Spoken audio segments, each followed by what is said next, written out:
We got a Thursday night banger this week. Maybe for the first time all year, we are going to see a great Thursday night football match between the Seattle Seahawks traveling down to play the Dallas Cowboys. And I like the Seahawks offense a lot. I think some of that Geno Smith regression stuff a little bit overrated, but their O-line, it kind of stinks. And when you put a bad O-line missing one of its best players against Micah Parsons and that Cowboys defense, bad things are going to happen. If Geno can get the ball out and not throw a pick six to the Cowboys, he will find success, but he's going to struggle to do that.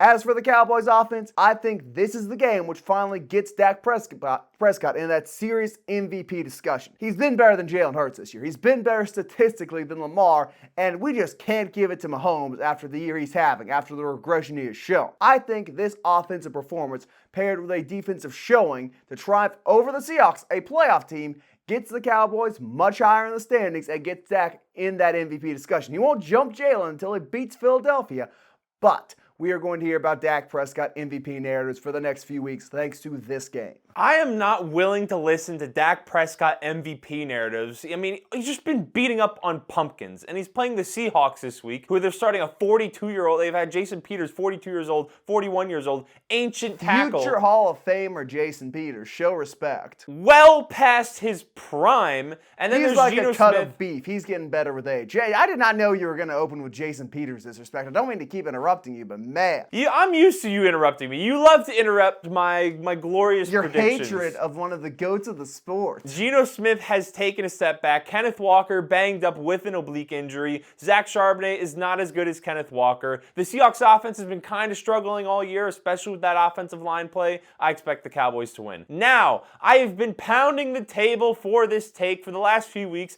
and at this point, I'm just saying it because I almost want to be right. This is the game that Brandon Staley gets fired. Chargers versus the Patriots. I feel like I've said this 7 times, and I feel like it's been deserved all 7 times. The Patriots, they just lost to Tommy DeVito, Tommy Cutlets, Tommy Palms.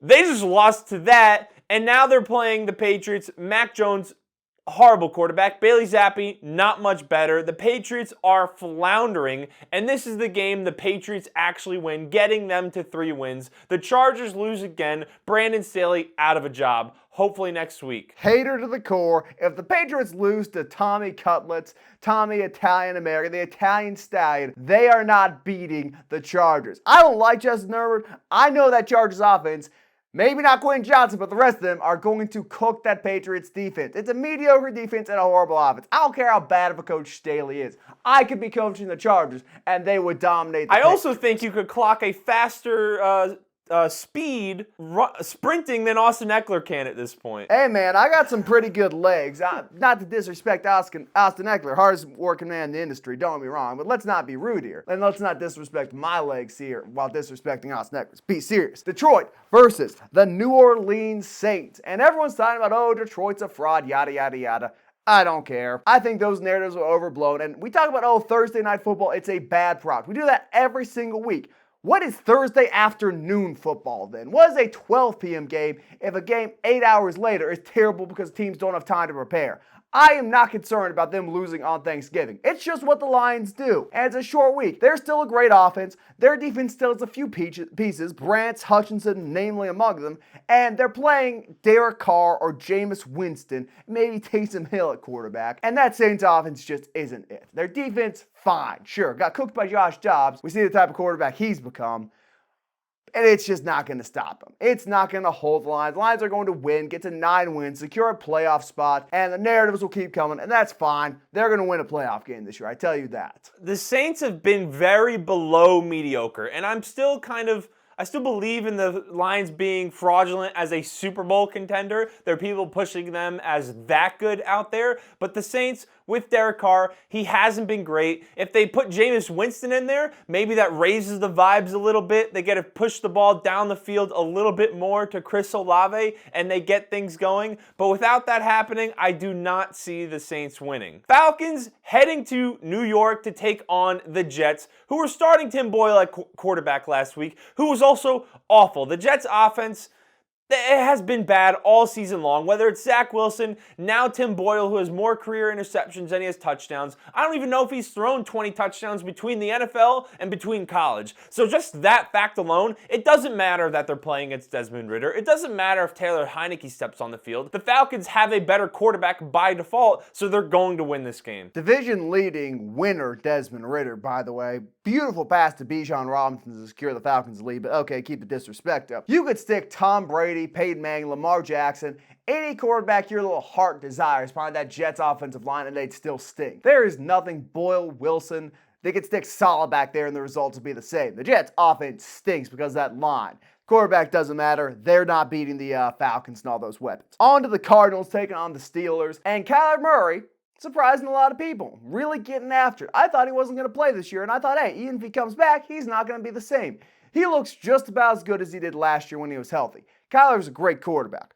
But great quarterbacks go to die in Pittsburgh against TJ Watt, second best edge rusher in the league, against the rest of that Steelers defense, those studs in the secondary, those studs in their linebackers. Ooh, they aren't going to let little Kyler do anything. As for the offense, I think you said it was revitalized last week. I can't remember what the exact verbiage was. And sure, they had 400 yards, but they didn't look great. And they're not going to look great from a point standpoint this game, but it doesn't matter. It might be a 10-0 game. Steelers defense locking it down, getting the win against Kyler. Well, I said they reminded me a little bit of the Lions a couple years ago because they're missing a lot of pieces. The offensive line's still not that great. Receiving room, not that great.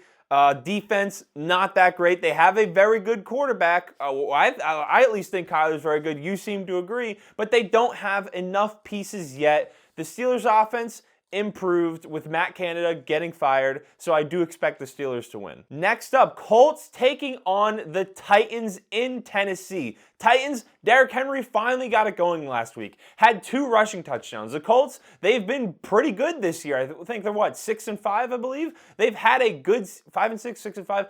I don't know. They're a winning team. They've had a solid season without Anthony Richardson. They've been doing good with Gardner Minshew. Michael Pittman has been very good. Jonathan Taylor, he is out for 2 to 3 weeks, so they're going to go back to Zach Moss, who dominated earlier in the year. But I am picking the Titans to win this one. I think even though, they didn't look necessarily great last week, I think Derrick Henry's going to have another good game, and he's going to carry them to a very narrow victory. I've had enough of saying it, man. The Titans stink. They have stunk all year, and I've just been coping and seething to say, Derrick Henry and the defense. Derrick Henry and the defense aren't winning them games. Derrick Henry's not getting him enough carries to win games. That's not his fault. He's not the coach. Vrabel, fine coach, sure, but for whatever reason, not letting that tread on the tire get any deeper than it already is with King Henry.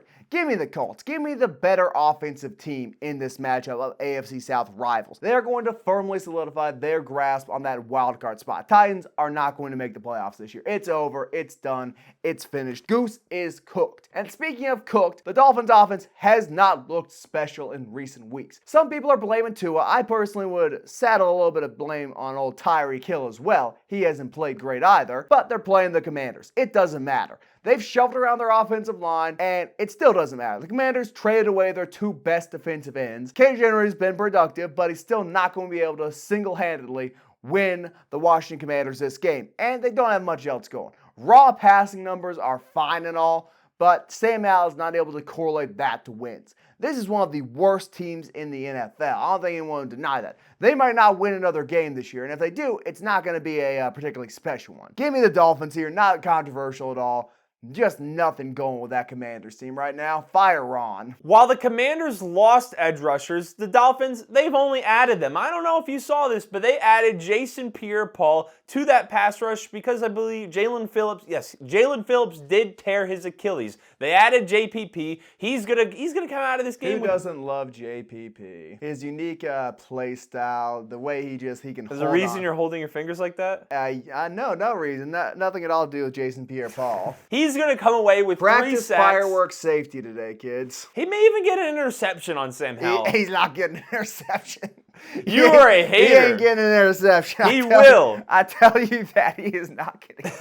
He will get an interception. I'm guaranteeing it. Put all your money that you've been saving up for Christmas on a JPP interception. Your kids are going to go hungry. Your wife's going to divorce you because you don't buy her any presents. You are trying to ruin our fans. What's wrong with you? Broncos, Houston Texans, and CJ Stroud lit it up last week. Yes, they lost to the Jaguars, but he looked better than Trevor Lawrence. He looks like he's capable of winning the MVP award this season. Will it happen? Probably not. He's probably just going to win Offensive Rookie of the Year. And in about 2 years from now, the Texans are going to be by far the best team in the AFC South. So in this game, they're playing the Broncos, who are very hot. The defense has been very solid. They've made the smart decision by not letting Russ cook and throw the ball 35 times a game. And I think this is going to be a close one. The Broncos have a better defense, but the Texans are going to win off the back of CJ Stroud, Tank Dell, and Nico Collins. I will say in regards to the whole letting Russ cook thing, he had to throw the ball 35 times because his team would be down 20 points in the second quarter. Some of that is why Russ's cooking got so burned. He's been playing well. I don't think anyone would argue Russ has been playing maybe not like a top 10 quarterback, certainly an elite game manager at the very least. Let's not do some Russell Wilson slander. We got that out of our system earlier in the year. We don't need to bring it back up. Sure, why not? The Houston Texans. So I like Nico Collins single-handedly saving CJ Stroud's legacy, a Michigan man helping out an Ohio State guy. Who could have seen it coming? And speaking of help, dear God, get Bryce Young some. Carolina Panthers under new management, under new coaching, taking on the Tampa Bay Buccaneers. And I almost want to watch this game just to see if they can do something offensively now that old Frankie boy's gone. But dear God, if Vita Vea gets to Bryce Young, you're going to have to get a shovel to get him off the ground. That Vita is literally twice the weight of Bryce Young. If he falls on him, it's over.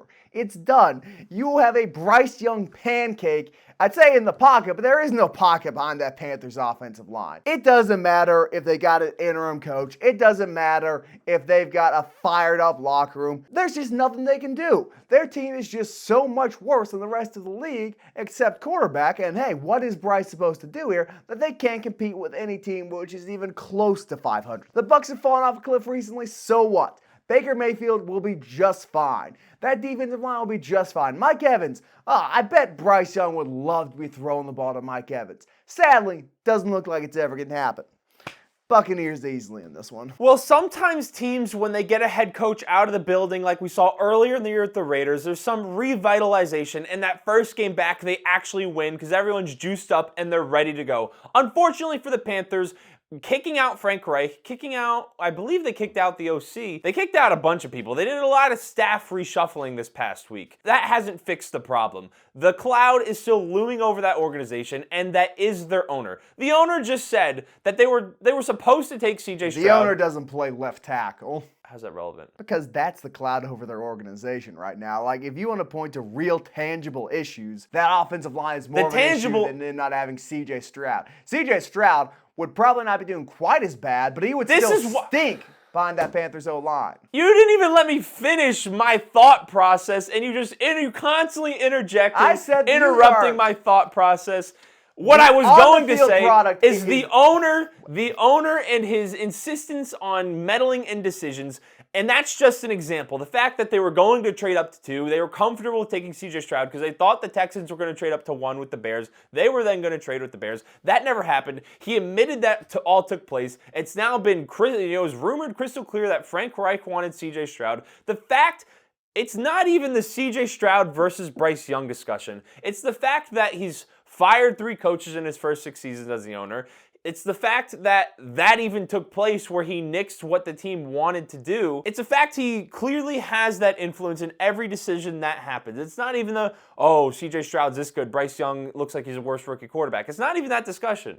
It's the fact the owner gets so involved that they're not going to win. They may not win a game next year. They may go 0-17 next year. I don't think Tepper's a good owner.